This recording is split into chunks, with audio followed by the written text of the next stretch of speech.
Mahigit 150,000 katao sa Fujian province sa relokasyon dahil sa pangamba ng pagbaha at matataas na daluyon. Inaasahan ang pagbayo ng Typhoon Gaimi sa China sa lakas na hangin 140 kilometers per hour, bugsong 215 kilometers per hour. Mga detalye ng balita, ibabahagi maya-maya.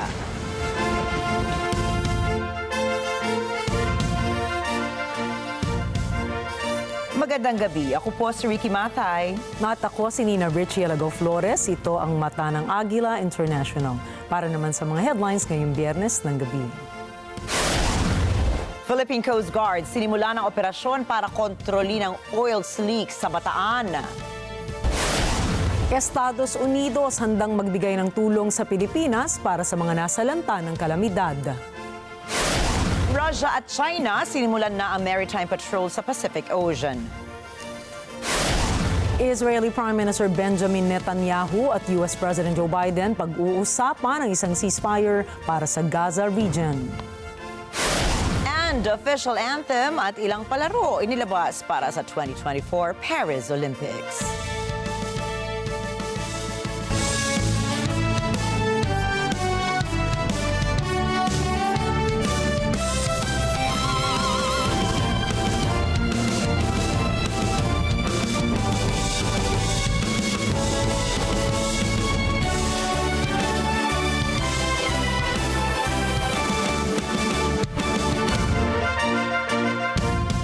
Nag-deploy ang Philippine Coast Guard or PCG ng tatlong 44-meter multi-role response vessels upang tumulong sa cleaning operations ng oil slick sa Bataan.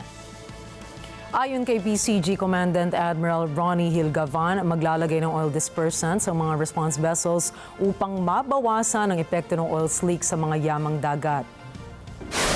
Sinabi ni PCG spokesperson Armand Balilo na binigyan lamang nila ng isang linggo ang kanilang ahensya upang tapusin ang pag-alis ng langis mula sa lumubog na MT Terra Nova nitong Huwebes. Patungo sa Iloilo City ang tanker nang tumaob ito at kalaunan ay lumubog sa Lamao Point, Limay, Bataan. 16 na katao ang nailigtas samantalang isang crew member naman ang nasawi dahil sa aksidente. Sinimulan na rin ng PCG at Maritime Industry Authority ang isang joint investigation. Kabilang sa aalamin nila ay ang kondisyon ng panahon na mangyari ang insidente. Kwento naman ng mga crew ay nasiraan ng MT Terra Nova kaya ito lumubog. Extra warning signal na naka-raise doon sa area during that particular time. Sa ganitong biyahe, no, kahit payagan kayo, the captain would always be the master of the ship. Sila yung nakakalam kung ano yung makakabuti at yung danger na meron. So nagpahatak sila sa isang barko pa, pero along the way na putol yung linya. At yun ang naging dahilan na wala sila ng control doon sa vessel at eventually nag-submerge at lumubog. Samantala, tiniyak naman ng crew na nasecure nila ng maayos ang storage ng langis kaya maliit ang tsansa na magkaroon ng oil spill. Mababaw din nila ang pinaglubugan ng barko. Kinumpirma rin ni Balilo na wala pang oil spill kundi oil slick o oil sheen pa lang mula sa working fuel ang lumalabas sa tanker. Gayunpaman ay nakikipagtulungan ng PCG sa mga local government units upang maresolba ang problema kung magkaroon man ng oil spill. Kasi dun sa testimony ng mga crew na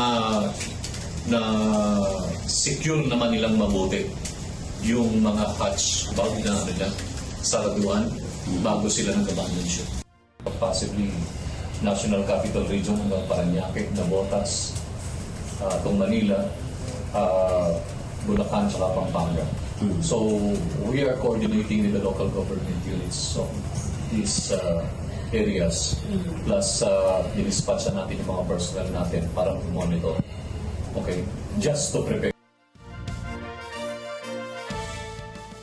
Inihayag ni Pangulong Ferdinand Marcos Jr. ang pagbubukas ng klase sa mga pampublikong paaralan ay itutuloy na sa Lunes ayon pa rin sa plano.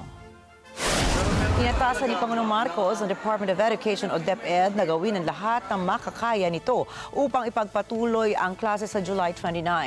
Gayunpaman, sinabi niya na ang desisyon na ipagpaliban ang klase sa mga lugar na lubhang naapektuhan ng Super Typhoon Karina ay nakadepende sa pamunuan ng paaralan. As much as possible, hanggat maaari, if the school buildings are in a condition to take classes, they will do it. Pero meron pa talaga na kaunti na lang yung may tubig, pero marami na naging mga puti na hindi magamit. Tapos mga nasira na gamit, we'll have to replace it. So, yes, as much as possible, it will be up to the school to decide what they kaya o hindi. Siguro yung iba mapipilitan, they will conduct classes outside of the school building. Makapag-klase na. Yun na natin. Ganyan naman, nasanay na tayo sa pandemic. Kahit nakakalap natin ng parang tanong Maraming paaralan na nasira o ginamit bilang pansamantalang tirahan ng mga residente dahil sa super typhoon at habagat na nagdala ng malakas na pag-ulan at mga pagbaha. Batay sa datos ng gobyerno, nasa 324 na paaralan ang ginagamit bilang evacuation centers sa 6 na rehiyon. Handa ang Estados Unidos na magpadala ng tulong para sa mga naapektuhan ng bagyong Carina sa Pilipinas. Ipinahayag ito ni U.S. Secretary Anthony Blinken sa isang phone conversation kay Foreign Affairs Secretary Enrique Manalo. Nag-usap ang dalawang opisyal para talakayin ang nalalapit na 2+2 ministerial dialogue kasama sina U.S. Defense Secretary Lloyd Austin at Defense Secretary Gilberto Chodoro Jr. Ayon sa U.S. State Department, ipinarating din ni Secretary Blinken ang pakikiramay sa mga Pilipinong pamilyang namatayan at nawala ng tahanan dahil sa matinding pagbaha na idinulot ng bagyong Carina at habagat. Bukod sa Estados Unidos, ipinahayag din na nakahandang tumulong ang bansa sa mga bansang China, Japan, Israel, Canada, Romania, Germany, United Kingdom at Australia sa pamamagitan ng kanilang embahada. Inaasahan naman ng Department of Health or DOH ang pagtaas sa kaso ng leptospirosis sa mga susunod na linggo sa gitna ng nararanasang malawakang pagbaha dala ng mga pag-ulan sa Pilipinas. Kaya naman, pakiusap ni Health Secretary Ted Herbosa sa publiko, iwasan munang lumusong sa tubig baha. Payo rin ng kalihim na huwag lumangoy sa baha dahil ito ay marumi. Dapat din anyang pagbawalan ang mga bata na maglaro sa baha. Tinukoy naman ni Herbosa, hindi nakakahawa ang isang individual na kinapitan ng leptospirosis. Subalit, paliwanag ni Herbosa, nakukuha mismo ang sakit sa bakterya mula sa tubig baha na may ihi o dumi ng daga. Dagdag ng kalihim, maaari ring makuha ang sakit pati mula sa putik. Ayon kay Herbosa, ang pag-inom ng prescriptive antibiotic para sa leptospirosis, katulad ng doxycycline, ay isang paraan upang mapigilan ang sakit. Tinukoy ng Manila Economic and Cultural Office o MECO sa Taiwan na walang mga Pilipinong nasawi sa pagsalanta ng bagyong Carina o Typhoon Gemi. Ayon sa ahensya, nagpatupad ng safety measure ang mga ito para matiyak ang kaligtasan ng mga overseas Filipino workers o OFWs. Maigi ring nakikipag-ugnay ang Migrant Workers Officer sa Filipino Community Representative at Taiwan Manpower Agencies.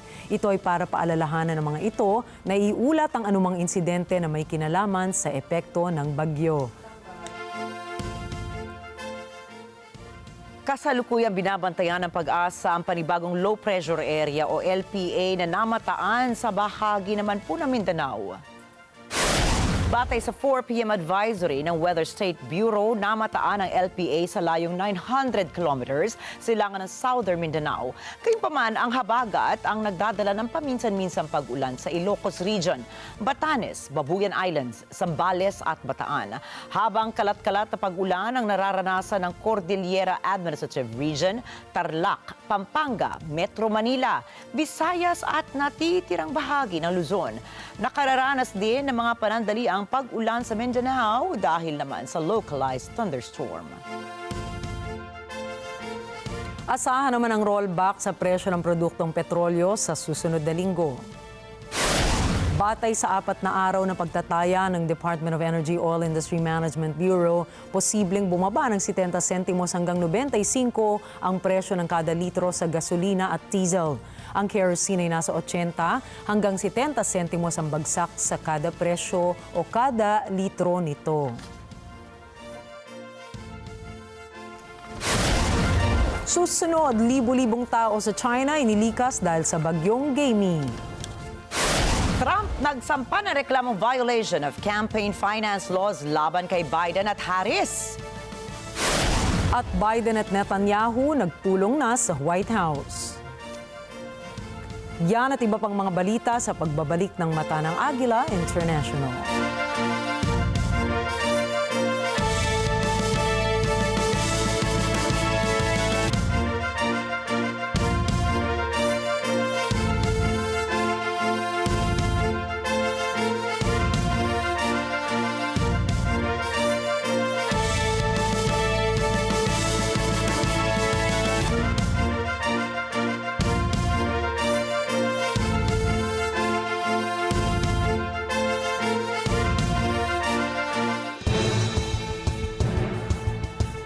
MTRCB Chairman Lala Soto is in the house! Ang mga positions that you hold are controversial.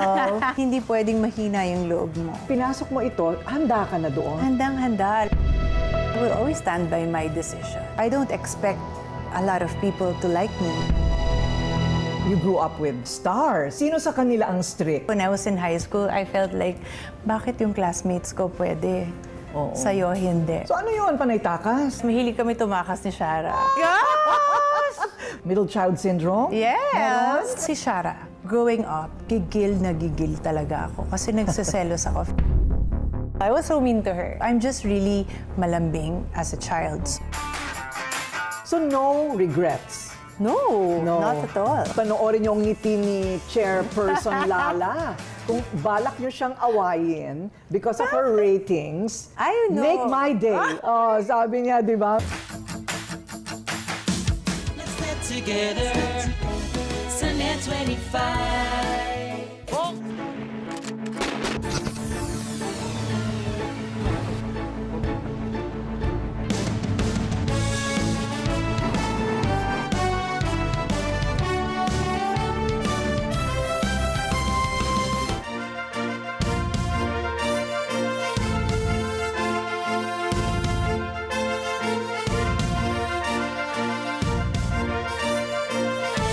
Bago pa man ang pananalasa ng bagyong Gamey sa mainland China, nagsagawa na ang Chinese government ng paglikas sa coastal fishing communities nito. Sa Fujian Province, umabot na sa 150,000 katao ang sumailalim sa relokasyon dahil sa pangamba ng pagbaha at matataas na daluyon. Sinuspindi na rin ang passenger waterway route sa naturang lugar sa loob ng 3 araw kasabay ng pananalasa ng bagyo. Maliban dito, kanselado na rin ang ilang flights sa Fujian at Zhejiang Province habang sinuspindi rin ang train service sa Guangzhou area lalo na ang mga rutang dumaraan sa mga lugar na tatahaki ng bagyo. Kahapon, una na rin inihanda ng mga Chinese officials ang iba't ibang measures laban sa mga malalakas na pag-ulan at mga pagbaha kasabay ng pagbibigay babala sa mga residente. Bago ang inaasahang pagbagyo ng bagyo sa China, bahagya na itong humina, taglay ang lakas na hangin hanggang 140 kilometers per hour malapit sa sentro nito habang ang pagbugso ay umaabot sa 215 kph katumbas ng isang Category 3 hurricane sa US. Maaalalang sa paglayo ng bagyong Gaimi na tinatawag nating Karina mula sa Philippine Area of Responsibility ay taglay nito ang lakas ng hangin na katumbas ng isang super typhoon. Pagpasok sa Taiwan ay tuluyang bumaba ang lakas nito dahil na rin sa pagharang ng malalaking kabundukan ng naturang estado. Muling bumaba ang bilang ng kabuuang populasyon ng Japan. Ito na po ang ika-15 taon kung saan ay may record low ang Japan population. Ayon sa bagong datos na Internal Affairs ng Japan, bumaba na higit sa 250,000 katao ang Japanese population. Mababa rin anla ang bilang ng mga sanggol na ipinapanganak doon.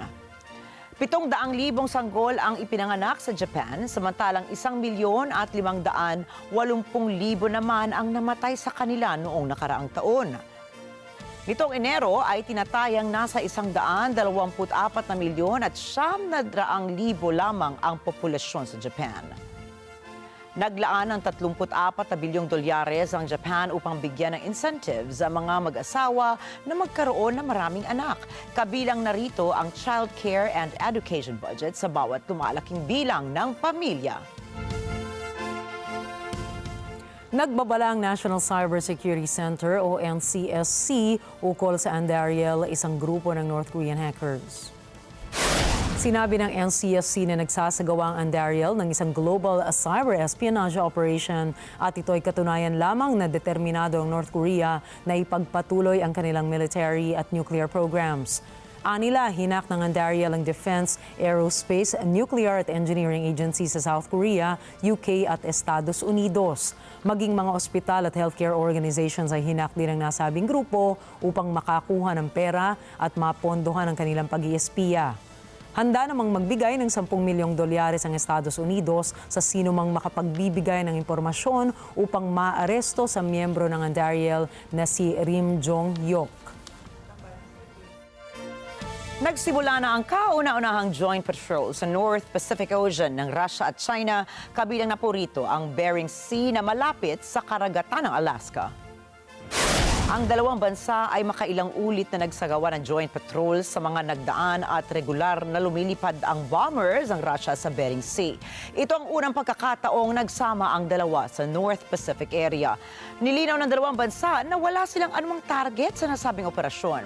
Ayon naman sa US-Canadian North American Aerospace Defense Command o NORAD na kanilang na-intercept ang ilang mga bombers sa international space, subalit hindi naman anila ito banta.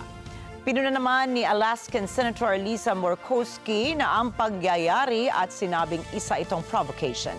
Iginiit naman ni Defense Secretary Lloyd Austin na handa ang Estados Unidos na rumisponde kung sakaling tumawid ang nasabing patrolya sa international airspace ng kanilang teritoryo.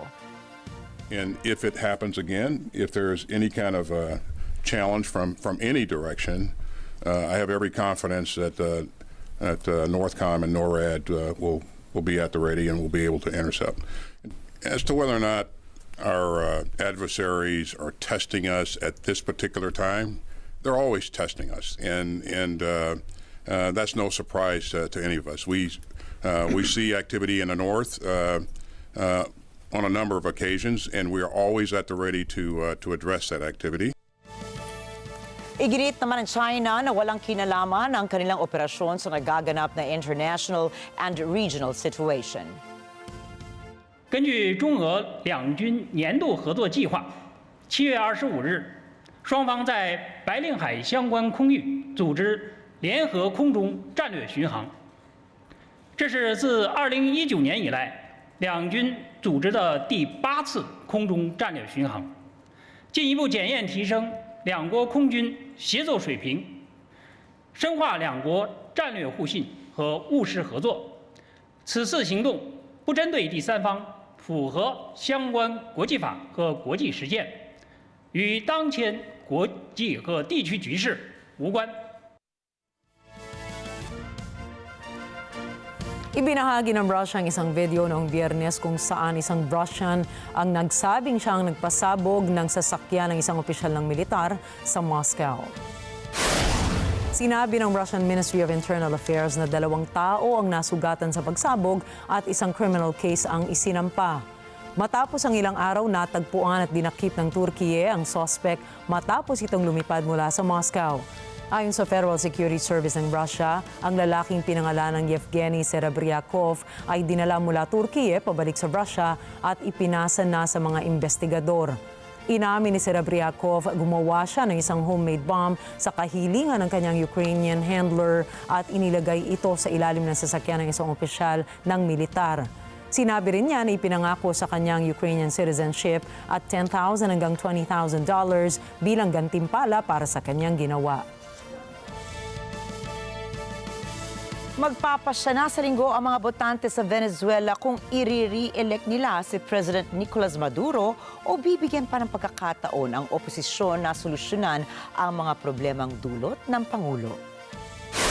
Nagkaisa ang madalas na hati-hating partido ng oposisyon sa isang kandidato sa kasalukuyang halalan doon. Ito ay nagbigay sa United Socialist Party of Venezuela ni Maduro ng pinakaseryosong hamon sa loob ng ilang dekada. Magkatapat sa halalan sina Maduro at dating diplomat Edmundo Gonzales Urrutia na kumakatawan naman sa muling umuusbong na oposisyon.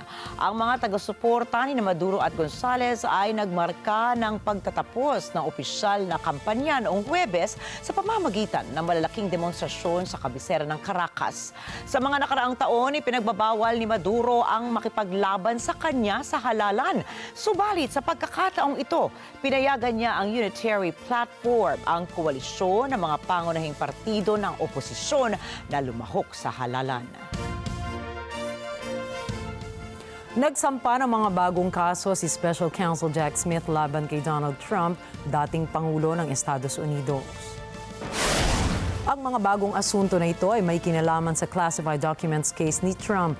Ayon kay Attorney Smith, nagtangka raw ang mga dating empleyado ni Trump na sina Aide Nauta at Carlos de Oliveira na burahin ang isang security camera footage sa Mar-a-Lago Resort. Nangyari raw ang insidenteng ito matapos mag-issue ng Justice Department ng subpoena upang makakuha ng kopya ng video footage. Handa namang nagbigay ng komento o hindi naman nagbigay ng komento ang legal team ni Trump ukol sa mga bagong alegasyon ni Attorney Smith. Nagsampa ng reklamo ang campaign team ni Republican presidential candidate Donald Trump sa Federal Election Commission or FEC. Ayon sa kampo ni Trump, nilabag na US President Joe Biden and Vice President Kamala Harris ang campaign finance laws nang ilipat ni Biden ang $91 million na fundraising cash sa campaign team ni Harris.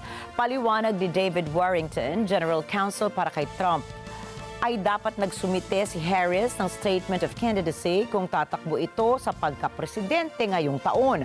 Dapat anya ay lumitaw ang pangalan ni Harris at pangalan ng authorized committee nito sa isang legal document.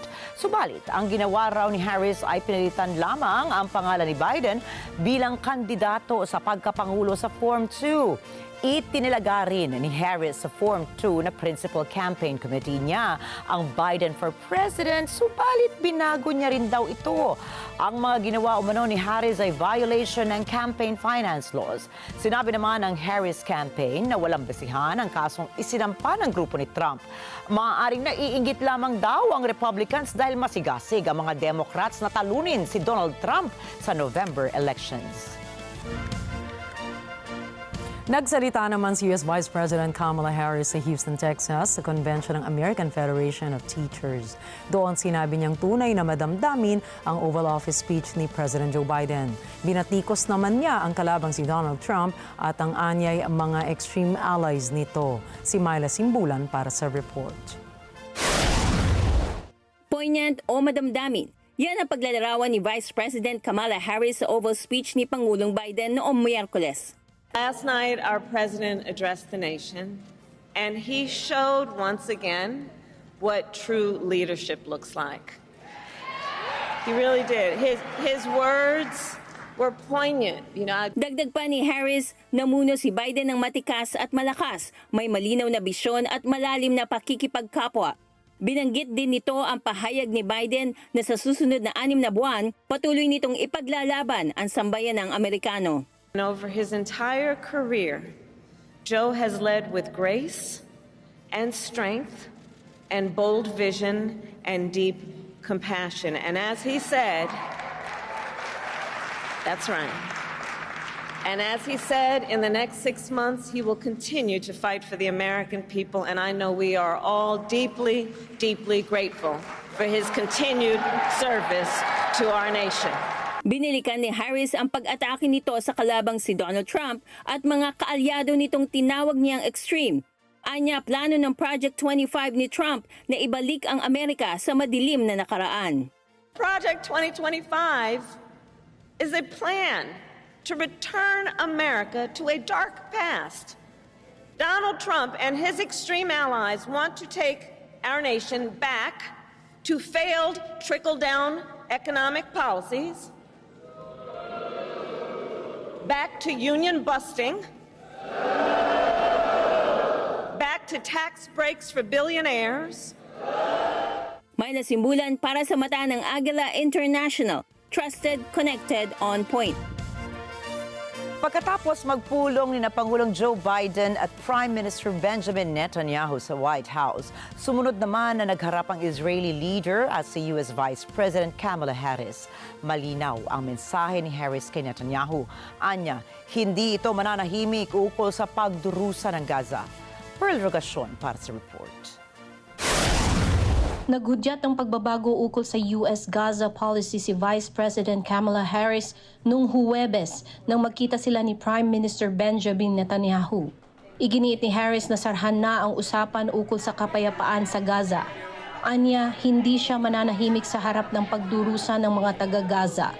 Ayon kay Harris, sinabi niya kay Netanyahu ang tungkol sa pag-aalala niya ukol sa paghihirap ng mga tao sa Gaza, kabilang na ang napakaraming nawasak na inosenteng buhay ng mga sibilyan. I also expressed with the Prime Minister my serious concern about the scale of human suffering in Gaza, including the death of far too many innocent civilians. And I made clear my serious concern about the dire humanitarian situation there, with over 2 million people facing high levels of food insecurity, and 500,000 people facing catastrophic levels of acute food insecurity. Dagdag pa ni Harris, hindi maaaring tumingin sa ibang direksyon samantalang dumaraan sa trahedya ang mga taong karamihay mga bata sa Gaza. Anya, hindi siya mananahimik. What has happened in Gaza over the past 9 months is devastating. The images of dead children and desperate, hungry people fleeing for safety, sometimes displaced for the second, third, or fourth time. We cannot look away in the face of these tragedies. We cannot allow ourselves to become numb to the suffering, and I will not be silent. Sa Biyernes, naka-schedule na makipagkita si Netanyahu kay Republican presidential candidate Donald Trump sa Mar-a-Lago Resort nito sa Florida. Pearl Rogacion para sa mata ng Agila International. Trusted, connected, on point. Nagpulong na sina US President Joe Biden at Israeli Prime Minister Benjamin Netanyahu sa White House isang araw matapos humarap si Netanyahu sa Kongreso ng Estados Unidos. Si Michelle Verzonila para sa report. Sa kauna-unahang pagkakataon, mula na bisitahin ni Pangulong Joe Biden ang Israel matapos ang October 7 attack ng Hamas, nakipagkita ito ng personal kay Prime Minister Benjamin Netanyahu sa White House upang talakayin ang Gaza ceasefire. Pinasalamatan ni Netanyahu si Biden sa 50 taong serbisyo nito sa publiko at sa 50 taon nitong suporta sa Israel. Anya, nakatanaw siyang ipagpatuloy ang pakikipagtulungan kay Biden sa mga darating na buwan. Mr. President, we've known each other for 40 years, and you've known every Israeli Prime Minister for 50 years, from Golda Meir. So from a proud Jewish Zionist to a proud Irish-American Zionist, I want to thank you for 50 years of public service and 50 years of support for the State of Israel. And I look forward to discussing with you today and working with you in the months ahead on the great issues before us. Ayon sa White House, ididiin ni Biden kay Netanyahu na kailangan na ang ceasefire sa lalong madaling panahon. And our team continues to work with our counterparts in the region to see if we can't close those gaps. We believe that they are of a nature where they can be closed and that we can achieve a deal. But it's going to require, as it always does, some leadership, some compromise, and an effort to get there. The President will be reaffirming for Prime Minister Netanyahu that he believes we need to get there and that we need to get there soon. Matatapos na ang termino ni Biden sa taong ito at sinasabing nakasalalay ang relasyon ng Amerika at Israel sa sino mang pangulong mananalo sa eleksyon nitong Nobyembre. Sa kasalukuyan, ang Estados Unidos ang pinakamalakas na taga-suporta ng Israel sa gera nito laban sa Hamas pagdating sa pagsusupply ng gamit militar. Idagdag pa rito ang tulong pang-ekonomiya ng US sa Israel sa loob ng maraming taon. Hiwalay na nakipagpulong si Netanyahu kay Biden at kay Vice President Kamala Harris. Michelle Verzonila para sa mata ng Agila International, Trusted, Connected, on point. Nadiskubre naman ng Israeli forces ang bangkay ng 5 Israelis na pinatay ng mga Hamas sa naganap na pag-atake noong October 7. Mga bangkay ng mga biktimang sina Maya Goren, gayon din ang mga sundalang sina Tomer Ahimas at Kirill Brodsky at mga military reservists na sina Ravid Aryekats at Oren Golden. Naibalik na sa Israel ang pinatay umano sila ng mga Hamas noong araw mismo ng pag-atake. Sa unang araw ng pag-atake ay nagtala ang Israel ng 1,197 na katao na nasawi. Tinangay pa umano ng mga militanteng Hamas ang 251 na bihag kung saan 111 sa mga ito ay nananatili sa Gaza, kabilang na ang 39 na hinala ng mga militar ay patay na. Ang 5 ay una nang idineklarang patay na military at Israeli campaign group na Hostages and Missing Families Forum. Susunod, G20 finance ministers papatawan ng karagdagang buwis ang mga mayayaman. Stephen Curry, suportado si Kamala Harris sa US presidential election. And Kamala Harris, naglabas na ng campaign theme. Mga detalye ng mga balita sa pagbabalik ng Mata ng Agila International.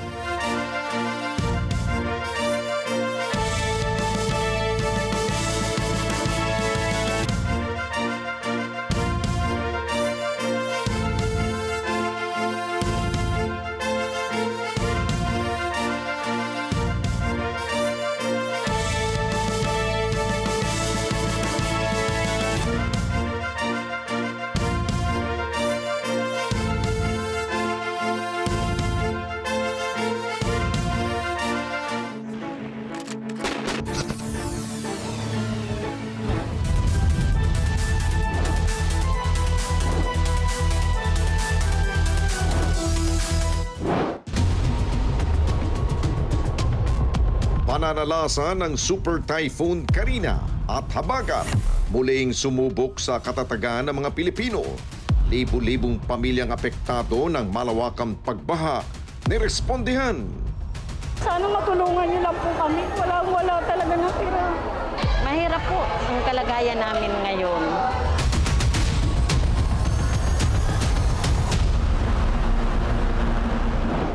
Sabado, alas 6 hanggang alas 7 ng gabi, ito ang Responde, Mata ng Mamamayan. Let's get together. Sunday 25. Sunday 25. MTRCB Chairman Lala Soto is in the house! Ang mga positions that you hold are controversial. Hindi pwedeng mahina yung loob mo. Pinasok mo ito, handa ka na doon. Handang-handa. I will always stand by my decision. I don't expect a lot of people to like me. You grew up with stars. Sino sa kanila ang strict? When I was in high school, I felt like, bakit yung classmates ko pwede? Oo. Sa'yo, hindi. So ano yun, panay takas? Mahilig kami tumakas ni Shara. Middle child syndrome? Yes! Si Shara, growing up, gigil talaga ako kasi nagseselos ako. I was so mean to her. I'm just really malambing as a child. So no regrets? No, not at all. Panoorin niyo ang ngiti ni Chairperson Lala. Kung balak niyo siyang awayin because of her ratings, I know. make my day. Oh, sabi niya, di ba? Let's get together. Sunday 25. This portion is brought to you by North Luzon Express Terminal.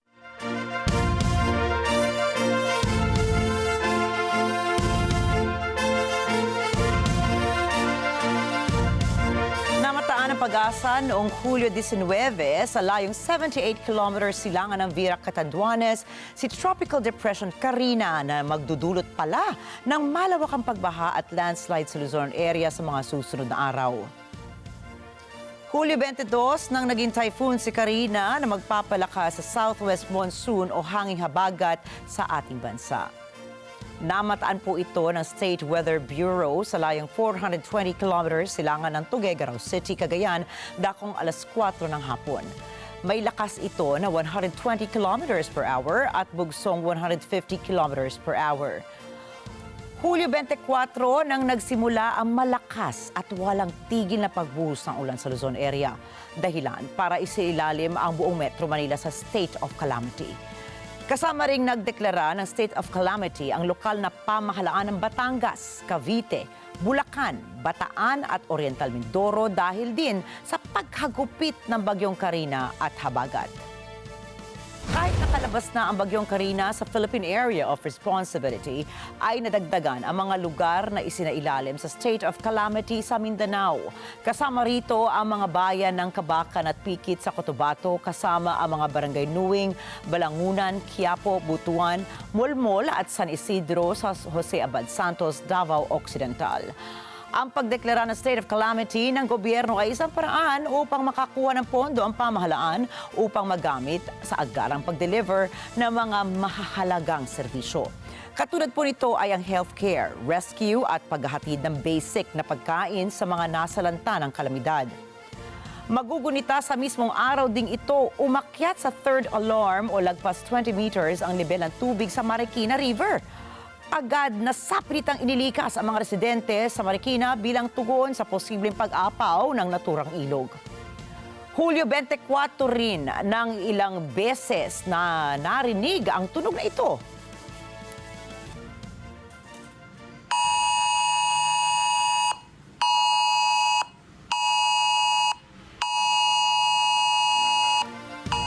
Ang tunog pong ito ay mula sa wireless emergency alerts ng NDRRMC. Kasama nito ang babala ng ehensya mula sa kalamidad katulad po ng flash floods and landslides, gayon din ang hinggil sa rainfall warnings. Ang rainfall warning ay isang color-coded advisory para malaman ang lakas ng pagbuhos ng ulan sa isang lugar. Ilan sa mga kulay dito ay ang yellow, orange, and red rainfall warnings. Ang yellow rainfall warning o heavy rainfall ay itinataas kapag ang amount ng buhos ng ulan ay nasa 7.5 millimeters hanggang 15 millimeters sa loob ng isang oras. Samantala, ang orange rainfall warning o intense rainfall naman ay kapag ang amount ng buhos ng ulan ay nasa pagitan ng 15 millimeters at 30 millimeters sa loob ng isang oras. Mula po rito ay posible nang bahain ang ilang komunidad at bayan na prone sa mga pagbaha. And ang red rainfall warning o torrential rainfall naman ay ini-issue kapag ang amount ng buhos ng ulan ay nasa higit 30 millimeters sa loob ng isang oras o kaya ay kapag patuloy na bumubuhos ang ulan sa loob ng 3 oras at lumagpas na ang amount ng tubig ulan sa higit 65 millimeters. Kung ipagkukumpara po natin ito sa ibang bagyo, tinalo ni Karina ang bagyong Ondoy sa amount ng buhos na tubig ulan. Ayon po mismo sa ulat ng Science Garden sa Quezon City, 458 millimeters ng ulan ang bumuhos sa Metro Manila sa nakalipas na 24 oras dahil sa bagyong Karina at pinalakas pa ng habagat. Paliwanag naman ng National Oceanic and Atmospheric Administration, isang dahilan kung bakit nasa extremes o sobrang lakas ang epekto ng isang weather phenomenon sa mundo ay dahil na rin sa climate change.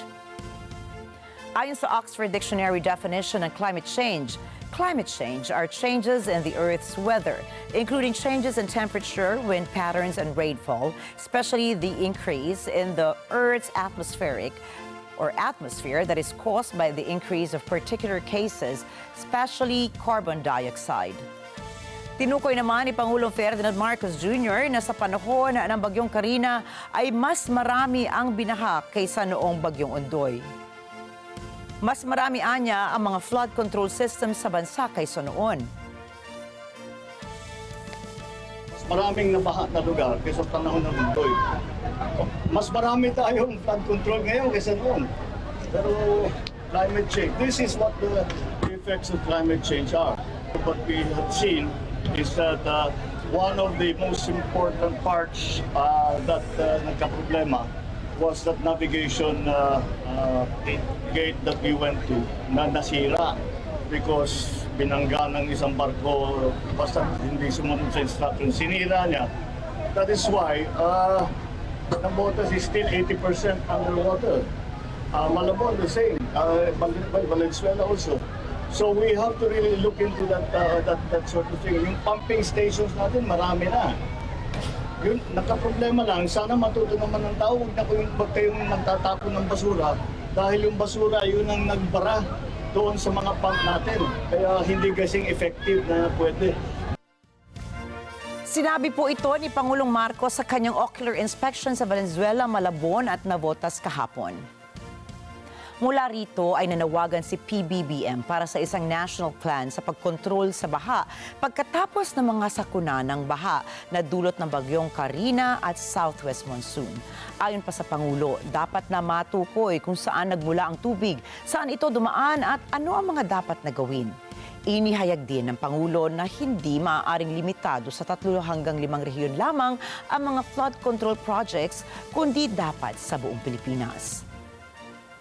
Subalit sa harap nito, itinuturing ng ilang senador na palpak ang flood control project ng pamahalaan sa gitna ng patuloy na pagbaha sa bansa tuwing may bagyo.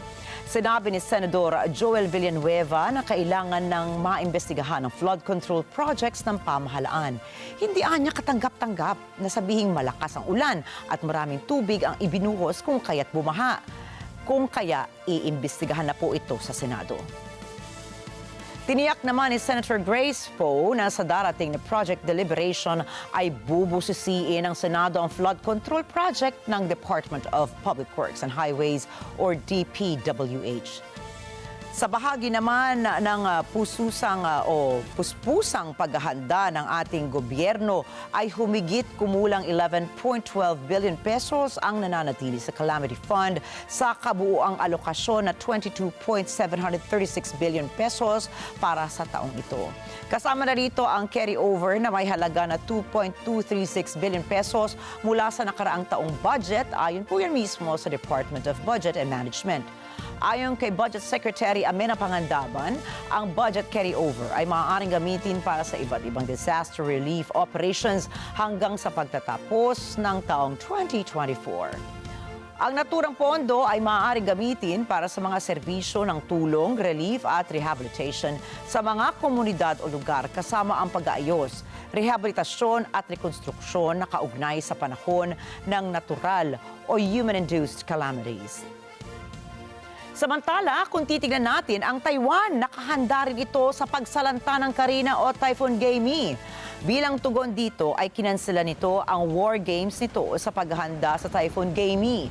Nagdeklara naman din na maagang suspensyon sa operasyon ng mga negosyo sa Taipei kasama ang mga paliparan at iba pa. Kahapon po naglandfall ang Typhoon Gaimi sa Taiwan kung saan pumatay ito ng 5 katao at nakasakit ng nasa 531 individuals. Ayon po yan sa datos mismo ng Central Emergency Operations Center ng Taipei. At kasalukuyan ay nananalasa ngayon ang Gaimi sa China. Subalit, ano ba ang dapat nating gawin kapag may bagyo o tropical cyclone sa ating bansa? Narito po ang sumusunod na dapat nating gawin. Dapat maging handa at alerto tayo bago pa man dumating ang bagyo sa ating kinaroroonan. Suriin ang bahay kung may sira ang kisame o pinto o bintana at ipakumpuni agad ito. Itali ang mga bubong at iba pang pwedeng liparin ng hangin. Putulin ang mga sanga ng puno na posibleng bumagsak. Tsakin din na kumpleto ang emergency go bag. Palaging i-full charge ang mga gadgets at power bank. Maging updated din sa typhoon warnings at lumikas agad sa evacuation centers kapag may babala na mula sa Pag-asa, sa LGU o kahit sa inyong barangay. Kung madalas na magbaha sa lugar ay itaas ang mga gamit at maaaring maabutan ito ng tubig baha. Ipaliwanag din sa mga bata kung paano mag-ingat at maghanda para hindi ito matakot sa bagyo. Narito naman po ang mga dapat gawin kapag naglandfall na ang bagyo. Una, manatiling kalmado at manatili rin sa loob ng bahay. Maging updated sa balita tungkol sa bagyo. Ihanda ang emergency go bag. Ipaliwanag sa pamilya kung ano ang gagawin kung lumala pa ang sitwasyon. Kung kailangan na mag-evacuate ay tsaking nakapatay ang kuryente, nakasara ang tangke ng gas at nakalak ang pinto ng inyong bahay. Iparamdam at ipaliwanag sa mga bata na walang dapat ikatakot dahil handa ang inyong pamilya. Samantala, narito po naman ang mga dapat gawin kapag humina na ang bagyo. Makinig sa balita at saking ligtas ng lumabas. Kung galing po sa evacuation centers, ay tsakin munang ligtas ang inyong lugar bago muling magtungo sa inyong mga bahay. Alamin ang sitwasyon ng mga bata at pakinggan ang kanilang mga iniisip at nararamdaman pagkalipas ng bagyo. Suriin o kaya ay ipasuri ang mga linya ng kuryente kung ligtas na itong gamitin ulit. At kahit tayo man ay hindi lubusang naapektuhan ng bagyo o anong kalamidad, ay mas mainam pa rin po na maging handa sa isa mula rito. Ito ay para maprotektahan ang ating sarili at mga mahal sa buhay mula sa mapaminsalang epekto ng bagyo or tropical cyclones sa ating bansa. Ika nga ni Czech model and philanthropist Petra Nemstova, we cannot stop natural disasters, but we can arm ourselves with knowledge so many lives wouldn't have to be lost if there was enough disaster preparedness. Subalit higit pa sa pagiging handa ay dapat tayong maging mapagmalasakit po sa ating kapaligiran. Halimbawa po nito ay ang pagkakaroon ng disiplina sa tamang pagtapon ng basura. Alam niyo po ba, ayon sa datos ng World Bank, taon-taon nag-generate pala na higit 2.01 bilyong tonelada ng municipal solid waste ang mundo. Dagdag ng ehensya, ang isang tao ay may average na waste generation na 0.74 kilograms kada araw mula sa range na 0.11 hanggang 4.54 kilograms kada araw. Ayon naman sa World Bank, inaasahang lalago sa 3.40 bilyong tonelada ang global waste sa taong 2050. Kung gayon, ay dapat nating maisaayos na mag-segregate ng ating solid waste. Dahil kung hindi, ay ang nasabing 3.40 bilyong tonelada na solid waste na ito ay posibleng maipon pa sa mga katubigan na maaari namang maging sanhi ng pag-angat ng level ng tubig at magdulot ng malawakang pagbaha. Kaya maging aral nawa ito sa ating lahat. Maging responsable tayo sa ating mga solid waste o basura para maiwasan ang mapaminsalang epekto ng kalamidad. Ika nga, prevention is always better than cure. Idineklara ng Government of Washington, D.C. ang July 27 bilang Iglesia Ni Cristo Day. Ito ang araw kung saan ginugunita ng mga kaanib ang pagkakatatag ng Iglesia Ni Cristo sa Pilipinas noong July 27, 1914. Sa statement ni Washington, D.C. Mayor Muriel Bowser, malaki ang naging bahagi ng Iglesia Ni Cristo sa kapakanang espiritual, social at cultural enrichment ng mga mamamayan, hindi lamang sa kanilang komunidad kundi maging sa iba't ibang panig pa ng mundo na nararating na ng INC. Marami rin anyang nakinabang sa mga aktibidad ng Iglesia Ni Cristo tulad ng mga outreach programs, community service, humanitarian efforts at mga disaster relief sa tuwing may kalamidad. Una rito, maging ang iba pang lungsod sa USA tulad ng Elizabeth City, New Jersey, New York City, Milpitas City at iba pa ay nakapagdeklara na ng Iglesia Ni Cristo Day. Samantala, nagpadala na rin ang mga pagbati sa pagsapit ng ika-110th anniversary ng INC ang mga opisyal ng mga pamahalaan ng City of Fairfax, Virginia, Winchester City, Commonwealth of Virginia, Baltimore City at Charles County sa Maryland, USA.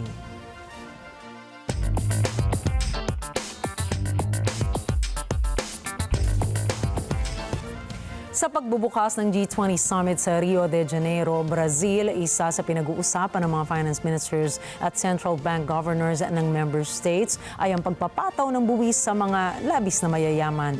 Alamin natin ang detalye mula kay Jessica Bautista. Ang usaping pagbubuwis sa mga labis ang yaman ay isa sa pinakamahalagang tatalakayin ng mga kinatawan ng member states sa G20 Summit sa Brazil. Ito rin ang prioridad ni Brazilian leftist President Luiz Inácio Lula da Silva. Si da Silva ang pinuno ngayong taon ng paggugrupo ng major economies ng mundo, ang European Union at African Union. Ayon sa isang pag-aaral ng NGO Oxfam, lumawag ang hindi pagkakapantay-pantay sa mundo nitong mga nakaraang taon. Batay sa pag-aaral, ang pinakamayayaman na 1% ng mundo ay kumita ng higit $40 trillion sa isang dekada, ngunit ang kanilang buwis ay nasa pinakamababa batay sa kasaysayan. Ayon kay French economist Gabriel Zekman na consultant din sa G20 ukol sa isyu ng taxation, ang buwis para sa mga bilyonaryo ay kumakatawan ng 0.3% lamang ng kanilang kayamanan. Sa isang report na nanawagan si Zekman na buwisan ang sobrang yaman ng mga individual ng katumbas ng 2% ng kanilang kayamanan. Hindi lahat ng mga bansa ng G20 ay sang-ayon sa ideya. Samantala, sinabi naman ni US Treasury Secretary Janet Yellen na sa pananaw ng Amerika, hindi kailangan ng global tax deal para buwisan ang mga sobrang mayaman. Anya, nasa bawat bansa na tiyaking patas at progresibo ang sistema ng kanilang pagbubuwis. Tax policy is very difficult to coordinate globally, and we don't see a need or really think it's desirable to try to negotiate a global agreement on that. We think that all countries should make sure that their taxation systems are fair and progressive. Jessica Bautista para sa mata ng Agila International. Trusted, connected, on point.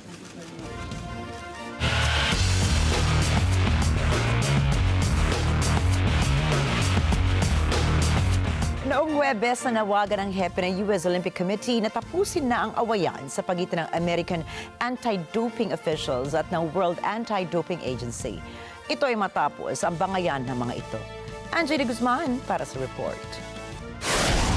Ayon kay US Olympic and Paralympic Committee o USOPC Chief Gene Sykes, naglalaban ng pingpong ang World Anti-Doping Agency o WADA at ang US Anti-Doping Agency o USADA gamit ang media bilang bala. Ito ay matapos may lumabas na impormasyon ukol sa 2021 doping scandal sa China. Our view is that is the opportunity for WADA and USADA to agree. They don't agree yet, but they really haven't been talking to each other. They've been playing a game of ping pong with media bullets, if you will, and it's obviously been distressing. Hayagang kritiko ng WADA ang USADA nitong nakaraang dekada. Tumindi ang tensyon sa pagitan ng dalawa ngayong taon matapos lumabas ang isang report noong Abril na 23 Chinese swimmers ang nagpositibo sa ipinagbabawal na gamot bago ang 2021 Tokyo Olympics, ngunit pinayagang makapaglaro. Inakusahan ni USADA Chief Travis Tygart ang WADA ng pagtatakip sa kaso. Sinisi naman ng China ang insidente sa hindi sinasadyang food contamination. 11 sa Chinese swimmers na iyon ay nasa Paris ngayon upang maglaro. Uminit na naman noong Miyerkules ang awayan ng WADA at USADA. Binabalaan ng International Olympic Committee o IOC ang mga opisyal ng US na maaari silang tanggalan ng karapatan sa 2034 Winter Olympics kung hindi nito gagalangin ng WADA bilang pinakamataas na otoridad ng anti-doping movement. Ani ni Sykes, nais nilang palamigin ang ulo ng dalawang organisasyon at gawa ng paraan na magkasundo at makapagtrabaho ng magkasama ang mga ito. Ani ni Sykes, nangangamba ang WADA dahil sa kritisismo ng USADA at ng hepe nitong si Tygart. As soon as one side comes out with a statement, the other side comes out with a statement, and they have not been shy about throwing rocks at each other. We, the USOPC, believe there will be a solution to this dispute. Ayon naman kay WADA President Witold Bangka, hindi siya nagdadrama sa kanyang mga tugon. Anya, kalmado siya sa lahat ng kanyang pahayag. Ani ni Bangka, bukas sila ng makipagtulungan sa US, subalit kailangan respeto para sa isa't isa. Dagdag pa nito, ang WADA ang global watchdog at responsable sa anti-doping system. We are open for the collaboration with the U.S. authorities, USOPC. It's not that we are against the collaboration with the United States of America. Absolutely not. They are a great sporting nation, big partners, so we want to collaborate with them. But this collaboration needs to be based on the mutual respect. We are global watchdog. We are responsible for the anti-doping system. We oversee almost 200 countries. We have 700 code signatories. If they want to be the part of the system, they have to respect us. Samantala, iginawad ang 2034 Winter Games sa Salt Lake City sa Amerika, ngunit nagbabala ang Olympic Chiefs na maaaring bawi nito kung hindi aayos ang mga opisyal ng US. NJ De Guzman para sa mata ng Agila International, trusted, connected, on point. Samantala, nagpahayag ng suporta si NBA star Stephen Curry kay Vice President Kamala Harris para maging Pangulo ng Estados Unidos. Very interesting time for our country for sure, and the fact that President Biden gave that endorsement and Vice President Harris is primed to bring her energy to this campaign and hopefully if she's on the ticket winning the election, like it's a big deal to say the least. And Sinabi ng Golden State Warriors star na ang tagumpay ng Team USA sa Olympics ay siyang magdadala ng pagkakaisa sa US sa papalapit na halalan.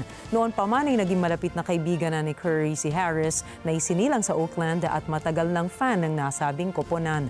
Dagdag pa ni Curry na ang pagtakbo ni Harris sa halalan ay siyang nagpapasabik sa mga botante na haharap kay dating US President Donald Trump. This is a very monumental next couple months for our country and the direction that we're headed. So hopefully this is a great way to do our part to continue unifying the country with how sports brings a lot of people together.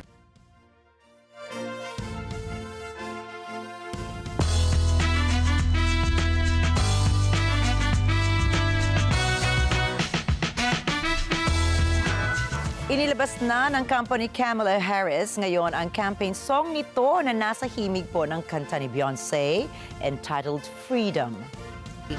Naglalaman ang campaign song niya ng mga linya na may kinalaman sa mga isyu ng lipunan, kagaya ng gun violence and healthcare. Ang kantang Freedom ay bahagi ng Lemonade album ni Beyonce na inilabas naman noong taong 2016. Ayon sa campaign official ni Harris, ay pumayag ang American singer na si Beyonce na gamitin ang kanta sa kampanya ni Harris. Dagdag pa rito, isinulat naman ng creative team niya ang linya ng kanta, habang si Harris naman ang nasa likod ng boses ng campaign song. Samantala, nitong mga nakaraang araw naman ay trending online ang pagsuporta ni Charlie XCX kay Harris, kung saan ay naging bahagi ito ng Brat meme. Paris Olympics naman tayo, matindi ang ginawang paghahanda ng mga organizers para sa 2024 Paris Olympics, kung saan ay inilabas ang anthem ng event na Hello World. Magkasamang pinagplanuhan ng International Olympic Committee at ng Coca-Cola na maglabas ng isang kanta na gagamitin para sa Olympics. Isinulat ang kantang Hello World ng lead vocalist ng One Republic na si Ryan Tedder kasamang American rapper na si Anderson .Paak. Mapapanood naman ang music video nito sa International Olympic Committee's YouTube channel, kung saan bumida ang mga artists na si Gwen Stefani at Paak. Bukod dito ay maglalabas din ang mga otoridad ng mga palaro na climate-friendly para sa publiko. Tampok rito ang iconic Paris monuments na ginamit bilang backdrops para sa beach volleyball. Samantala, aabot sa higit na $9 bilyong ang kabuuang gastos sa nasabing paghahanda na mula sa mga sponsors, ticket sales at iba pang non-public funding.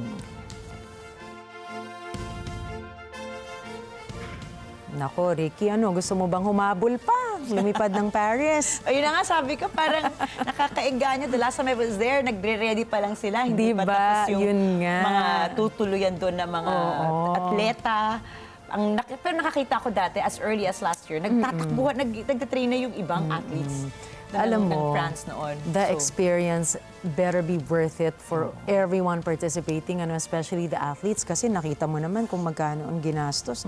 Napakalaking halaga po niyan. Whether yan ay public funding o sabi nga, galing sa ticket sales at mga sponsors, napakalaking halaga pa rin yun. So dapat hindi masayang yun. Correct ka dyan. At alam mo ba, yung may nakikita na ako, trending na ngayon sa mga reels ngayon lahat, di ba? Ang maganda dyan, yung mga US Hollywood artists nila, bukod sa pinag-usapan natin kagabi na si Maring Celine. Si ate pala. Si Maring Celine. Si Ate Celine. Si Ate Celine Dion. Marami na rin. Si Salma Hayek, nagbagay na rin ng kanyang mga pa-selfie doon sa France. Kaya naman talaga, dami na i-excite na rin. Tara, Nina. Mag-book na tayo. Oo nga, kasi kakaiba ngayon, di ba? Dati kasi nasa loob ng stadium, ganyan. Ngayon talagang it's alongside the River Seine. So nakakatuwa dahil outdoor thing talaga to. So I think for more people to witness, di ba? Oo, correct ka dyan. Ako nakaka-excite. Talaga namang maghahati tayo ng balita mula sa France. Dahil po, Diba? Ay, ang exciting. Net25 may correspondence tayo mula sa Tama. lahat ng dako ng mundo. So talagang abangan niyo po ang aming mga updates sa Paris Olympics. Yes. Akalain mo, Nina, Friday na pala. Naku, parang may inaabangan ka sa akin. Oh, meron ako Ganun. inaabangan sa'yo. Oo. Okay. Hindi kasi nag-uulan lately, alam mo. And with the weekend approaching, syempre gusto naman ng magandang pakiramdam, pampalubag loob sa konsolasyon. Sa mga nabaha po dyan, unti-unti nang bumababa. Pero ipapasok ko sana yung kasabihan kasi. Merong sikat na kasabihan, Ricky. Ano, Nina? At sabi nga may mga paparating pang bagyo. Naku, wag naman sana. Parang 4 daw yan na nakapila. Dahil yata sa 4? kasabihan. Alam mo ba yung kasabihan? Ano ba yung kasabihan? Ang sabi, when it rains, When it maulan. rains? Oo, when it rains daw, it's 4. Kaya pala raw 4. Ayan, ako kaya dahil dyan sa kasabihan yan, may it serve as a warning also. Tama. Katulad po ng ating explainer kanina, in-explain na po natin dito sa mata ng Agila International, ano yung mga dapat natin paghandaan. Para Tama. naman, pagdating ni 2, 3, and 4, Kahit 10 pa ang dumating, mas maging prepared tayo. At Tama. sa ating mga LGU at gobyerno din, sana talaga mas pagtuunan pa nila yung pansin ng ating disaster preparedness. Ika nga ng ating mga magulang, si mami ko na lagi nanonood, an ounce of prevention is always better than a pound of cure. Tama.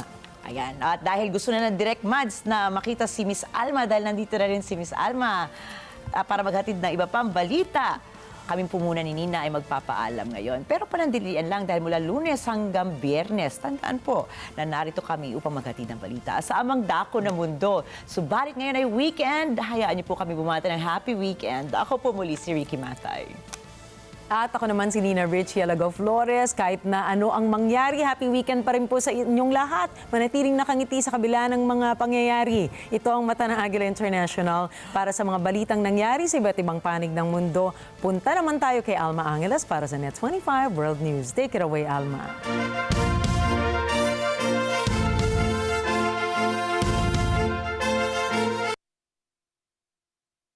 Thank you, Nina and Ricky. This is Alma Angeles for Net25 World News. Here's a look at tonight's top stories. The Philippine Coast Guard is racing against the clock to prevent an environmental catastrophe after a tanker sank in Manila Bay. Typhoon Gaimi is pummeling China's coastal Fujian province with heavy rains and strong winds. This is the most powerful storm to hit the country this year.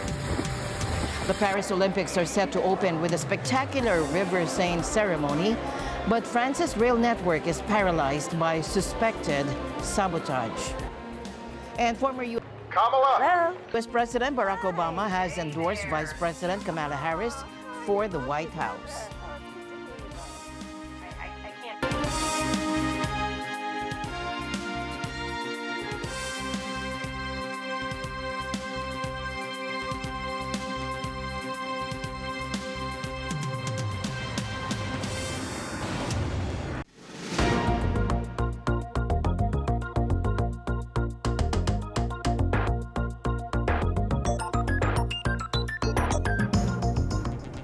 The Philippine Coast Guard is racing against time to prevent an environmental disaster after a tanker sank in Manila Bay. The vessel was carrying over 1 million liters of industrial fuel oil. Coast Guard spokesman Rear Admiral Armando Balilo says the initial oil spill appears to be diesel fuel from the tanker's engines, not the more dangerous industrial fuel oil cargo. However, they warn of a potential environmental catastrophe if the main fuel supply leaks. The incident happened as heavy rains fueled by Typhoon Gaimi, or Karina locally known, and the seasonal monsoon lashed Manila and surrounding regions in recent days. After setting out late Wednesday, the captain decided to abort the journey to Iloilo due to rough seas. Authorities are now working to offload the fuel before it spills and causes widespread damage to marine life and coastal communities. Russian Foreign Minister Sergei Lavrov held trilateral discussions with his Chinese and Laotian counterparts Wang Yi and Salomsai Komesit. during the Association of Southeast Asian Nations, or ASEAN, meeting in Laos. Now, Mr. Lavrov lauded the immense potential of the Russia-China partnership. Из того, что масштабные потенциалы России и Китая, а также участие Москвы и Пекина в БРИКС и ШОС, о чем только что министр Раны сказал, способны оказать позитивное влияние как на наше взаимодействие с АСЕАН, так и на процессы сотрудничества с ее отдельными членами в интересах урегулирования глобальных, региональных проблем на прочной основе принципов Устава ООН во всей их полноте и взаимосвязи. Спасибо. Встречи проходят на полях мероприятий АСЕАН высокого уровня. АСЕАН – один из важнейших элементов формирующегося более справедливого многополярного мироустройства. Ассоциация была и остается ядром общерегиональных усилий, ориентированных на обеспечение стабильного и безопасного неблокового развития Азиатско-Тихоокеанского региона. Meanwhile, China and Russia are teaming up to push back against Western influence in Southeast Asia. The foreign ministers of the two countries met with their Southeast Asian counterparts in Laos today, a day before U.S. Secretary of State Antony Blinken is set to arrive. Moscow and Beijing have vowed to counter what they call extra-regional forces interfering in the region. They're also talking about building a new security alliance in Eurasia. The U.S., meanwhile, is looking to strengthen its own ties with Southeast Asian nations as part of its strategy to counter China's growing power in the region. ASEAN foreign ministers met with their Chinese counterpart Wang Yi in Laos to discuss regional cooperation. Myanmar, meanwhile, expressed its commitment to strengthening ties with both ASEAN and China. Myanmar looks forward to continue working closely with both ASEAN and China with a view to further strengthen ASEAN-China relations. 深深努力不断涌现，都共已成为中国汽车企业海外投资最为集中的地区。2023年，中国品牌占到东盟新能源汽车销量的67%，风电、水电、太阳能等清洁能源合作规模持续扩大。 China highlighted its growing automotive investment in ASEAN, particularly in electric vehicles and clean energy. Despite challenges posed by an EU anti-subsidy investigation, China is expanding its automotive exports to regions like South America, Australia, and ASEAN. The three-day ASEAN meeting in Vientiane is focusing on the South China Sea and the Myanmar conflict. India's top diplomat said today that his country seeks to expand cooperation with the ASEAN region. For India, ASEAN is the cornerstone of its Act East policy and the Indo-Pacific vision that was thereafter built on it. For us, political, economic, and security cooperation with ASEAN is of the utmost priority. So too are people-to-people linkages that we are constantly seeking to expand. My colleagues and I have found it fulfilling and a pleasure to work with you and your colleagues in furthering ASEAN-India ties. India began formal engagement with ASEAN in 1992 as a sectoral dialogue partner and subsequently as a dialogue partner in 1996, according to the ASEAN website. ASEAN is holding meetings on Friday today with top diplomats from Russia, Japan, South Korea, the EU, India, and more ahead of the weekend's East Asia Summit and ASEAN Regional Forum, where key global issues are to be addressed. The United States is rapidly expanding its military footprint in northern Australia, with new construction projects underway at two key air bases. And this move is seen as a response to China's growing influence in the Indo-Pacific region, particularly the South China Sea. Darwin, Australia, geographically closer to the Philippines than the capital Canberra, is at the heart of this buildup. Despite the Australian government's policy of no permanent U.S. bases, Darwin has re-emerged as a strategically vital location for the U.S. Indo-Pacific strategy. Tyndall has traditionally been a fast jet base, and what that means is that we've had small runways, the amount of fuel that we need for fast jets to take off and land. What we're moving towards is a multi-purpose this base, so we're going to be big enough to take any aircraft in the world and to park and fly every different variant of aircraft. So there's runway increases, fuel increases, and a whole bunch of other facilities that are being worked on as well. So we're not focusing on particular aircraft, we're making sure we're able to facilitate all aircraft. So we're more focused on, again, that interoperability with the Australian Defence Forces. How can we project power from Northern Australia into the region, working with the Philippine Defence Forces, again, Papua New Guinea, Timor-Leste, Indonesia, etc. So yes, Darwin is absolutely, again, what we call key terrain for us to help bring stability to the region. It gives us, access to obviously the southern portion of those islands that you mentioned earlier, through a nation in which we have close sovereign ties with. Australia is also significantly bolstering its own northern bases with a 14 billion Australian dollar investment, highlighting its commitment to regional security. Now, this is part of the country's largest defense shakeup since World War II. Meanwhile, Typhoon Gaimi pummeled towns on China's coastal Fujian province today with heavy rains and strong winds as the most powerful storm to hit the country this year began its widely watched trek into the populous interior. Now, the storm has affected almost 630,000 people in China's Fujian so far, with almost half of them having to be relocated, according to Xinhua News Agency. Earlier this week, it killed dozens of people as it swept through Taiwan and worsened seasonal rains in the Philippines. President Xi Jinping held a special meeting on flood control and urged cadres across the country to protect lives. A massive wildfire is raging out of control in Northern California. The Park Fire, California's largest wildfire of the year, has ravaged over 125,000 acres and destroyed numerous structures by Thursday, U.S. time. The fire ignited around 3 p.m. on Wednesday in Bidwell Park, northeast of Chico. The Butte County Sheriff's Department ordered evacuations for rural foothill communities, including nearly the entire town of Cohasset, home to about 400 residents. The wildfire was only 3% contained on Thursday afternoon. No injuries have been reported. A man was arrested on suspicion of starting the park fire.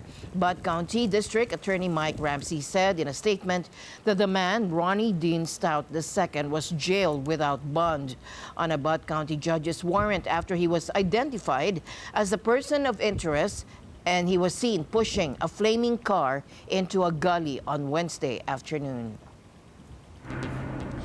Meanwhile, Alberta Premier Daniel Smith fought back tears while giving an update on a raging wildfire that is now devastating the Western Canadian tourist town of Jasper. Authorities said firefighters were still working to save as many buildings as possible. Most of the wildfire is still considered out of control.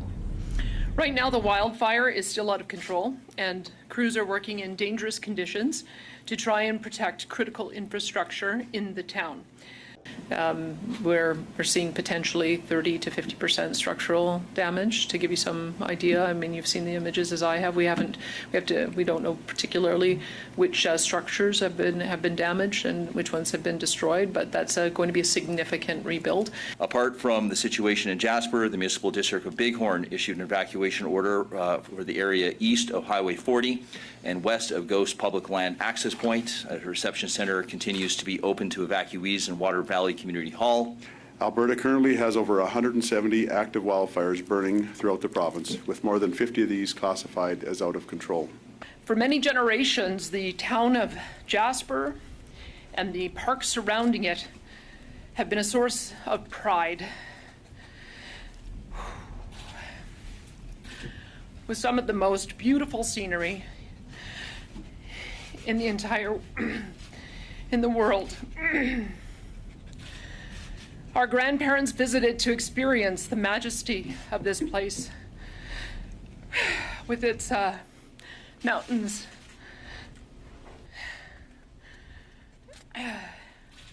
and lakes and meadows. And to those in Alberta and around the world who have experience the magic of Jasper. The magic is not lost, and it never will be. Humanity is in the midst of an extreme heat epidemic, as warned by UN Secretary General Antonio Guterres. Guterres urgently called for action to mitigate the impacts of heat waves, which have been exacerbated by climate change. It's summertime, but the living is no longer easy. This has been a week of unprecedented heat.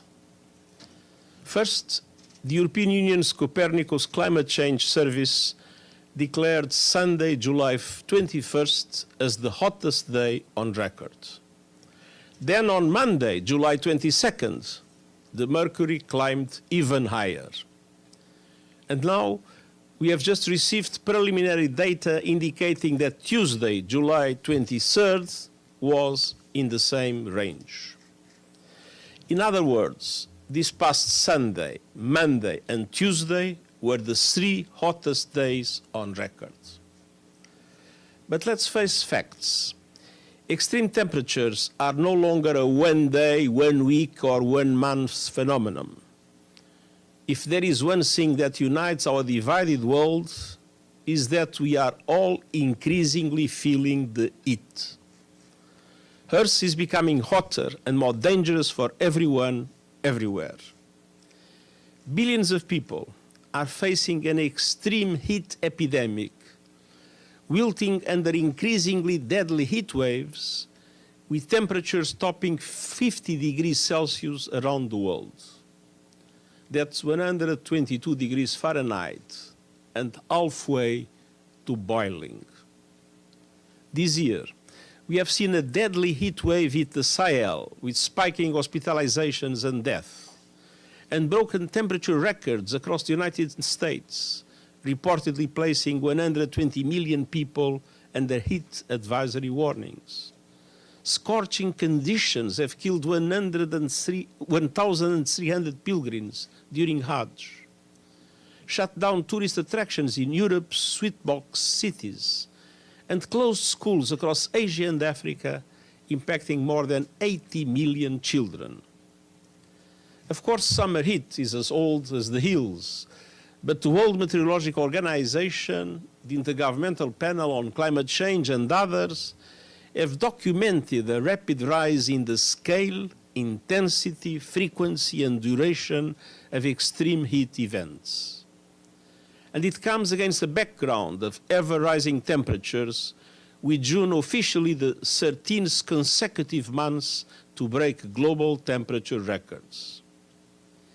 Extreme heat is increasingly tearing through economies, widening inequalities, undermining the Sustainable Development Goals, and killing people. Meanwhile, a new report from the International Labour Organization, or ILO, warns that a growing number of workers globally are facing increased heat stress risks on the job. Second, we must step up protection for workers. A new report from the International Labour Organization, being released today, warns that over 70% of the global workforce, 2.4 billion people, are now at high risk of extreme heat. In Asia and the Pacific, 3 in 4 workers are now exposed to extreme heat. More than 8 out of 10 in Arab states, more than 9 out of 10 in Africa. Meanwhile, the Europe and Central Asia region has the most rapidly increasing workforce exposure to excessive heat. And the Americas are seeing the most rapidly increasing heat-related occupational injuries. All of this is having a profound impact on people and the economy. And now take a look. A dramatic video captured the moment a geyser in Yellowstone National Park erupted in a powerful hydrothermal explosion just feet away from stunned tourists. Take a look. The incident occurred on Tuesday morning near Black Diamond Pool, sending a massive plume of steam and debris hundreds of feet into the air. Park officials confirming that no injuries were reported, but the boardwalk in the area was completely destroyed. Large rocks, some weighing hundreds of pounds, were ejected from the geyser and scattered across the area. The explosion also significantly altered the shape of Black Diamond Pool. Biscuit Basin, including its parking lot and boardwalks, has been closed as officials assess the damage. While such explosions are relatively common in Yellowstone, this particular event was a startling reminder of the park's raw power. Staying in the U.S., former President Barack Obama and former First Lady Michelle Obama have publicly endorsed Kamala Harris in her campaign for the White House.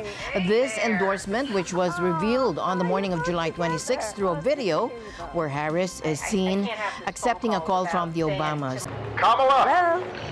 Hi! Hey there! Oh, hi, you're both together. Oh, it's good to hear you both. We called to say Michelle and I couldn't be prouder to endorse you and to do everything we can to get you through this election and into the Oval Office. Oh my goodness. The endorsement also underscores the notable connection between Obama, the nation's first black president, and Harris, the first woman and first person of Asian descent to serve as vice president. U.S. President Joe Biden and Israeli Prime Minister Benjamin Netanyahu held White House talks today on an elusive ceasefire to the 9-month-old Gaza war. Mr. President, we've known each other for 40 years, and you've known every Israeli Prime Minister for 50 years, from Golda Meir. So from a proud Jewish Zionist to a proud Irish-American Zionist, I want to thank you for 50 years of public service and 50 years of support for the State of Israel. And I look forward to discussing with you today and working with you in the months ahead on the great issues before us. I look forward to it as well. By the way, that first meeting with Prime Minister Golda Meir, and she had an assistant sitting next to me, a guy named Rabin. That's how far back it goes. I was only 12 then. Anyway, thank you all for being here. It was the first face-to-face talks for the two men since Biden traveled to Israel days after Hamas' October 7 attack, hugged Netanyahu and pledged American support. U.S. Vice President Kamala Harris pressured Israeli Prime Minister Benjamin Netanyahu to help reach a Gaza ceasefire deal that would ease the suffering of Palestinian civilians, striking a tougher tone than President Joe Biden. I've said it many times, but it bears repeating. Israel has a right to defend itself. I also expressed with the Prime Minister my serious concern about the scale of human suffering in Gaza, including the death of far too many innocent civilians. And I made clear my serious concern about the dire humanitarian situation there, with over 2 million people facing high levels of food insecurity, and 500,000 people facing catastrophic levels of acute food insecurity. Harris's remarks were sharp and serious in tone and raised the question of whether she would be more aggressive in dealing with Netanyahu if elected president on November 5. But analysts do not expect there would be a major shift in U.S. policy toward Israel, Washington's closest ally in the Middle East. The Paris Olympics are set to open with a spectacular River Seine ceremony, but France's rail network is paralyzed by a suspected sabotage. When Net 25 World News returns.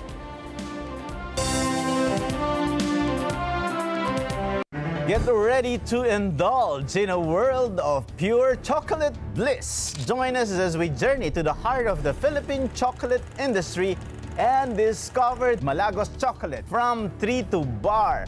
We'll uncover the secrets of their award-winning treats and how one woman's passion put the Philippine chocolate on the world map. We have to encourage consumers to buy their chocolates from local producers. As long as you're supporting the industry, people will be encouraged to participate in planting cacao. Farmers and people in the industry, continue innovating and continue your hard work. Your success is our success. Open for business with Cesar Vallejos, Sunday, 9 p.m. Sunday 25. Welcome back. France is in chaos just hours before the opening ceremony of the Paris Olympics. Arson attacks have crippled the country's high-speed rail network. The state-owned railway operator said vandals had damaged signal boxes along the lines connecting Paris with cities such as Lille in the north, Bordeaux in the west, and Strasbourg in the east. Another attack on the Paris-Marseille line was foiled. Hundreds of thousands of people were left stranded at rail stations. The attacks have caused widespread disruption to train services across the country, with many cancellations and delays. Repair work is expected to take days. As Paris braces for the Olympic opening, authorities are investigating the attacks and stepping up security. No, I don't have concern. We have full confidence in the French authorities. All the measures are being taken, and the French authorities are assisted by 180 other intelligence services around the world, and not only by information. Some of them are even deploying their human resources, and so we have good reasons to have full confidence. Olympic basketball stars Stephen Curry and Kevin Durant joked about possibly needing to swim during the Paris Games opening ceremony. If something's happening there, have you as a team talked about that? Do you know how to swim, for example? And if, yeah. He's like you're like a flight attendant giving you the exits over here in case you need it. Go down the. Nobody's thinking about that. I do know how to swim, but everything's gonna go smooth. Yeah. Everything's gonna go smooth. But you are on a boat, like you can't run anywhere. Say what? You are on a boat. You can't run anywhere. If something, yeah, you know what I mean. You writing a story on that? How about to say? I don't know. Depends on your answers. We're all about positivity over here. We're gonna get on that boat, enjoy it, and we're gonna get right off. It'll be perfect. Yep. Elon Musk has denied reports that he was donating $45 million a month to a fund backing former U.S. President Donald Trump's latest White House bid. It's not about giving money to Trump, just maximizing the probability that we have a free and fair election. In a post on X, Musk called the report ridiculous. He was funding a so-called political super PAC. Ridiculous. Super PACs are specially designed groups that can spend unlimited amounts on political candidates and causes. I am making some donations to America PAC, but at a much lower level, and the key values of the PAC are supporting a meritocracy, individual freedom. When asked if he is willing to fight Mark Zuckerberg, Musk replied, "Are you still going to fight Zuckerberg?" I mean, I'll fight Zuckerberg any place, anytime, any rule.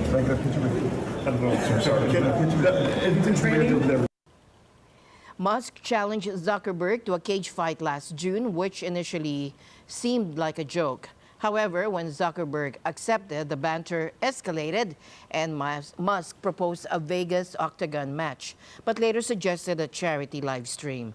Zuckerberg countered by questioning the platform's reliability and revealing a proposed fight date of August 26th, which Musk has yet to confirm. SpaceX's workhorse Falcon 9 rocket is back in business. After a rare setback earlier this month, the powerful launcher has been cleared to fly again. The rocket suffered a glitch during a July 11th launch that caused the loss of dozens of Starlink satellites. SpaceX says a leak in the rocket's oxygen system was to blame. Federal regulators have now given the green light for Falcon 9 to return to flight, saying there's no public safety risk. Now, this is welcome news, especially as the first crew of Boeing's problem-plagued Starliner spaceship is currently awaiting clearance to return from the International Space Station. The return of the Falcon 9 to flight clears the way for an upcoming resupply mission to the orbiting outpost. A U.S. startup is hoping to help solve the burgeoning issue of space junk with an artificial intelligence-driven tracking system that warns satellite operators before a collision that can create even more debris. This right here is the number of Starlink satellites that are currently operating in space. That's just Starlink. So that's over 6,000 satellites that Starlink has put into orbit in the last 5 years alone. They have intentions of putting over 40,000 satellites into orbit. So when you just think of that scale alone, requires a lot of tracking. This is a data visualization effort of the planning of when we actually think a conjunction is going to happen. So these two assets in orbit are going to, this point here is a point of conjunction when two assets are going to hit. This is our ability to visualize that so that operators, satellite operators, have the ability to make a decision, either to avoid the collision if they can, but this is our ability to do this and using AI to plan and predict that at scale. Using data from various sources, including from U.S. Space Command and other satellite operators, Privateer's platform called Wayfinder is already tracking more than 35,000 objects in orbit. As we put more objects into space, we're going to be crowding our orbital highways. And we very much believe that our stewardship of space, or of Earth, doesn't just end at our atmosphere, right? It extends into all the stuff that we're putting into space ourselves. So I think this becomes critical. And increasingly more critical as we put more and more assets into. So what's really interesting is our Wayfinder platform tracks over 35,000 objects, each of which is traveling over 17,000 miles per hour. And to be able to track that many objects and be able to plan and predict where their orbits will be over the next 24, 48, and 72 hours requires a lot of data and a lot of computational power. And we're able to leverage the power of AI to do that in a fraction of the time that it previously took humans to do. Who is going to be the regulatory authority that's going to patrol our orbits is still to be determined. Space domain awareness is still, something that many governments are trying to understand. And operators that are putting satellites into orbit at various scales definitely need this capability themselves. Really? Well, how we tie them together is our ability to understand what satellites are operating in space allows us to then understand and orchestrate what satellite collection we would want of a certain area of Earth. So from our Earth observation business, we have our Terrascope platform, which is a platform for fusing various data sources to allow us to run AI algorithms on that data to make better informed decisions on how we operate on Earth. Okay. So our ability to task satellites allows us to understand what would be the best satellite coming into an area that we're interested in that has the right payload. Does it have an electro-optical radar on it or a synthetic aperture radar on it to help us, task the right collection mechanism for an area that we're interested in. The startup aims to make its tracking data available to satellite operators, international space agencies, and scientific communities around the world. And that's it for tonight's broadcast. For everyone here on Net 25, I'm Alma Angeles. Have a great weekend. Good night.